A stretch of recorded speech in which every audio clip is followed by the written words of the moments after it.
warahmatullahi wabarakatuh, anak-anak.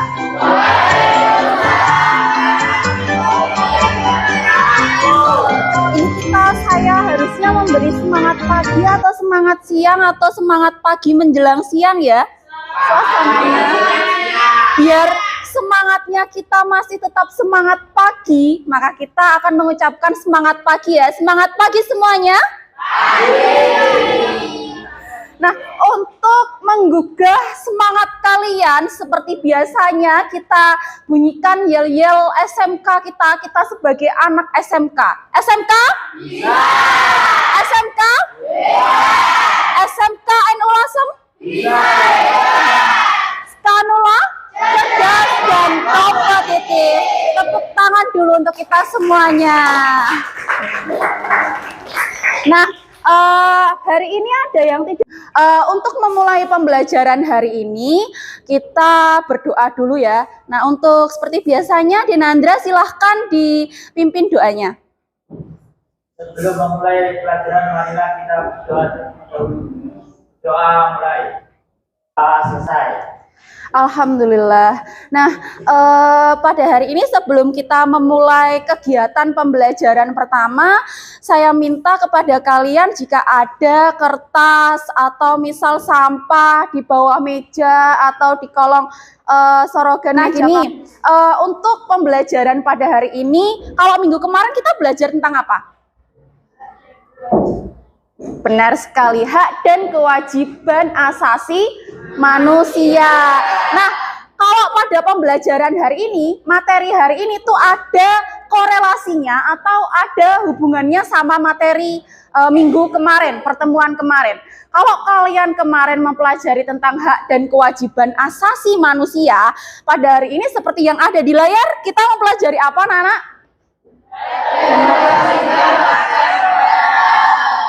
Dalam yang bawahnya benar sekali.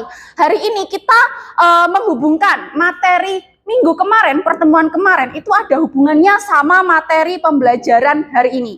Yaitu kalau kita kemarin membahas tentang hak dan kewajiban asasi manusia, hari ini kita membahas tentang hak dan kewajiban warga negara dalam Undang-Undang Dasar Negara Republik Indonesia tahun 1945. Di materi hari ini kita lebih spesifik.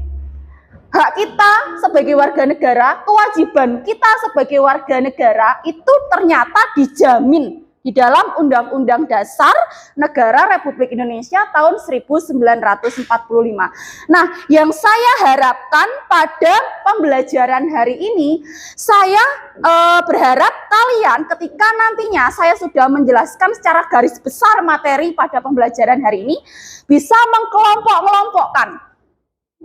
Ada yang namanya hak pribadi, ada yang namanya nanti hak politik dan sebagainya. Kemudian setelah kalian melakukan diskusi, mengamati video permasalahan itu, permasalahan mengenai hak ekonomi khususnya, hak ekonomi pada masa pemerintahannya Presiden Soeharto atau Orde Baru ya. Hak ekonomi pada zamannya itu tuh benar-benar dijamin atau tidak sih? Buktinya itu apa? Di dalam program-program apa secara normatif legalnya gitu ya.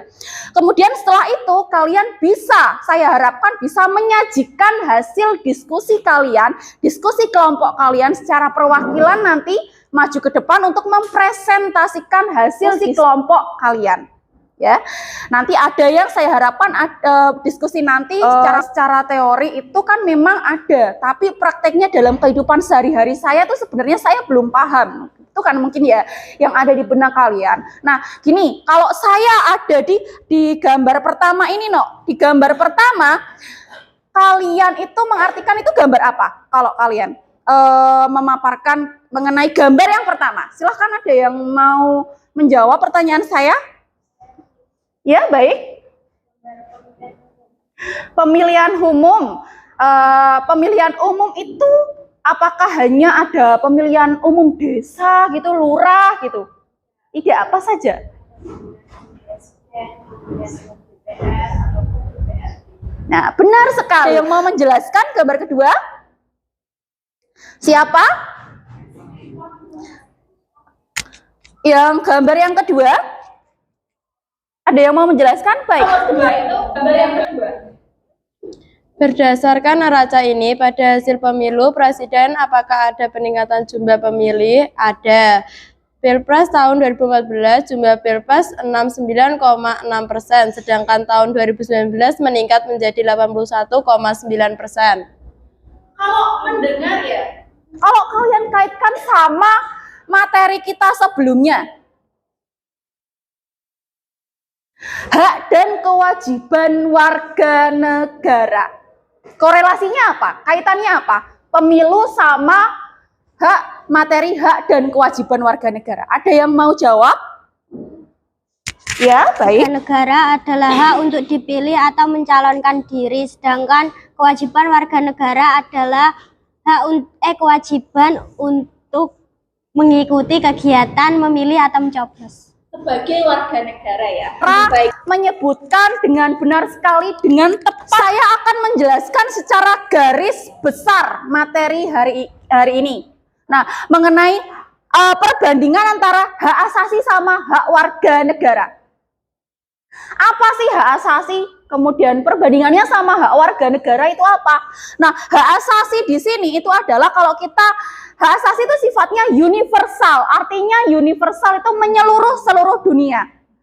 Kalau hak warga negara ya hanya dibatasi oleh status kewarganegaraan seseorang. Hanya hak warga negara, kemudian kewajiban warga negara di sini dijelaskan lagi ya. Itu dibatasi oleh status kewarganegaraan seseorang. Sedangkan hak asasi manusia, kewajiban asasi manusia itu memang dari kodratnya diberikan oleh Tuhan kita semenjak kita di dalam kandungan apa sejak kita lahir. Ayo, pembelajaran yang kemarin, minggu kemarin, sejak di dalam kandungan. Benar sekali. Nah, sekarang kita bahas ke materi intinya. Hak dan kewajiban warga negara dalam Undang-Undang Dasar Negara Republik Indonesia. Ternyata hak dan kewajiban warga negara di dalam Undang-Undang Dasar 45 atau secara keseluruhan itu ada dua, yaitu hak konstitusional dan hak hukum. Kalau hak konstitusional itu dijamin di dalam dan oleh Undang-Undang Dasar Negara Republik Indonesia tahun 1945 sebagai hukum dasar tertulis kita. Kemudian sedangkan hak hukum itu timbul karena jaminan undang-undang atau peraturan perundang-undangan di bawahnya Undang-Undang Dasar 45. Selanjutnya kita bahas keberadaan hak dan kewajiban warga negara dalam Undang-Undang Dasar 45. Di sini misalnya hak atas kewarganegaraan ada dalam pasal 26 ayat 1 dan 2. Kita buktikan ya, hak kita itu sebenarnya dijamin secara konstitusional atau tidak. Selanjutnya, ini setelah saya memaparkan semua materi secara keseluruhan, secara garis besar, saya menginginkan kalian secara, kalau pembelajaran matematika itu kan ada yang namanya pembelajaran numerasi kan ya.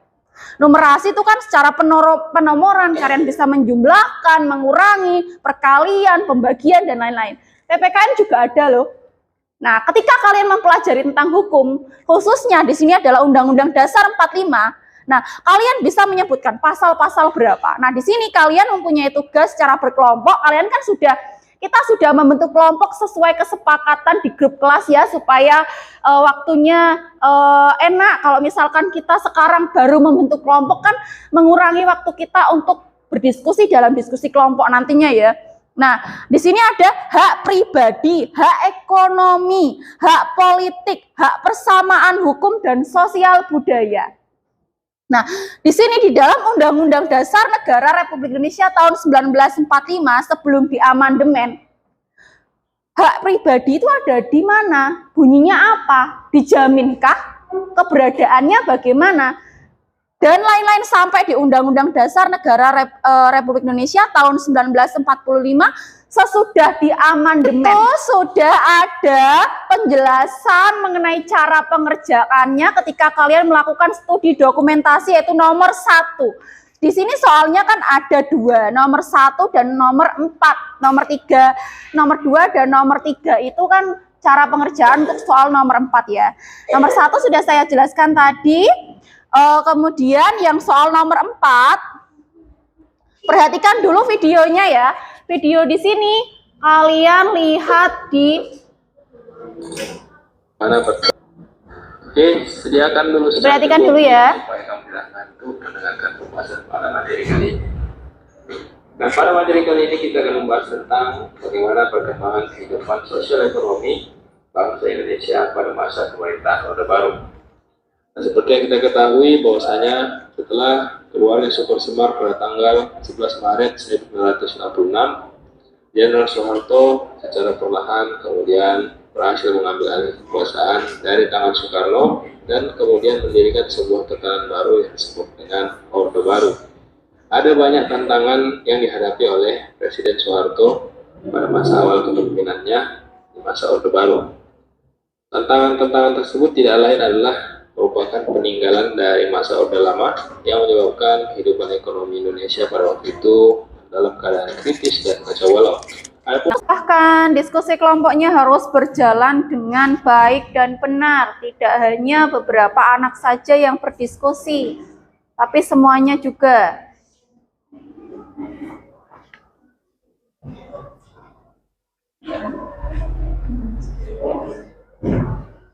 Semuanya anak-anak sudah siap? Semuanya waktunya sudah selesai? Siap?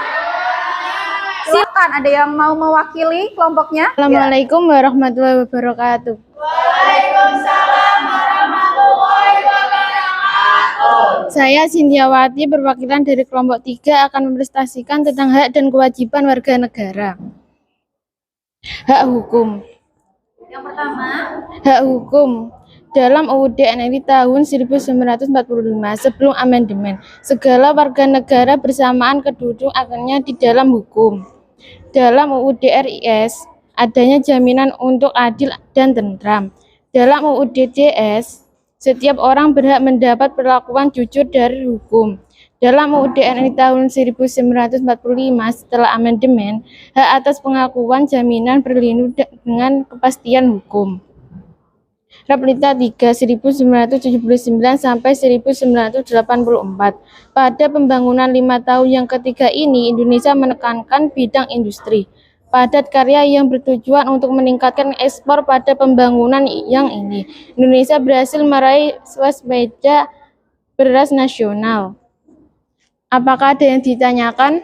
apakah ada yang bisa ditanyakan di sini? Ya.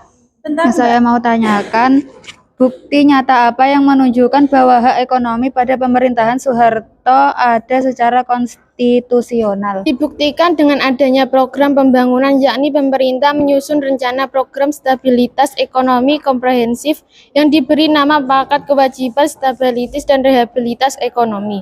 Paket tersebut terdiri dari 4 fokus kebijakan antara lain kebijakan dekontral, kebijakan disiplin fiskal, kebijakan monetas, dan kebijakan memulihkan neraca pembayaran dengan cara memperlancar ekspor. Sekian dari saya. Wassalamualaikum warahmatullahi wabarakatuh. Nah, ini bagus ya, presentasi dari kelompok 3 menjelaskan secara rinci mengenai rencana program pembangunan ekonomi pada masa pemerintahannya Soeharto atau pada masa Orde Baru.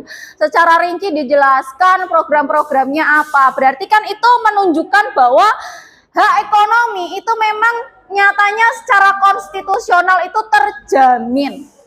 Hak ekonomi warga negara kita. Ini. Nah, kita semuanya terutama kelompok 5 yang terakhir ya. Nah, di sini sekarang saya ingin satu aja anak di sini untuk menyimpulkan pembelajaran pada hari ini. Siapa yang bersedia? Baik, Dinda. Bagus.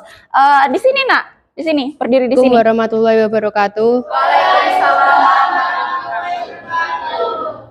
Menurut saya, kesimpulan dari pembelajaran hari ini adalah 1. Hak dan kewajiban warga negara dalam setiap konstitusi yang berlaku di Indonesia dan pada konstitusi yang berlaku untuk saat ini secara konstitusi. Seperti pada sebelum-belumnya, pembelajaran pada sebelumnya, bahwa kita wajib untuk merefleksikan pembelajaran kita pada hari ini. Saya ingin kalian menulis di buku kalian, buku catatan kalian masing-masing mengenai refleksi pembelajaran hari ini. Kalian wajib untuk menulis. Refleksi pertama itu gini, apa sih yang saya ketahui, yang sudah saya ketahui? Pertemuan selanjutnya kita akan membahas tentang hak warga negara. Salah satu hak warga negara, salah satunya adalah kemerdekaan berpendapat. Sekian pembelajaran hari ini. Buat Mini minta maaf kalau misalkan ada salah kata, salah tutur kata, salah tindakan, saya mohon maaf sebesar-besarnya ya. Hari ini silahkan Mas Denandra untuk menutupnya dengan berdoa supaya apa yang kita lakukan hari ini bermanfaat baik untuk kita sendiri maupun orang lain. Silahkan Mas Denandra. Sebelum mengakhiri pembelajaran hari ini, alangkah baiknya kita berdoa. Doa mulai, doa selesai. Terima kasih. Assalamualaikum warahmatullahi wabarakatuh.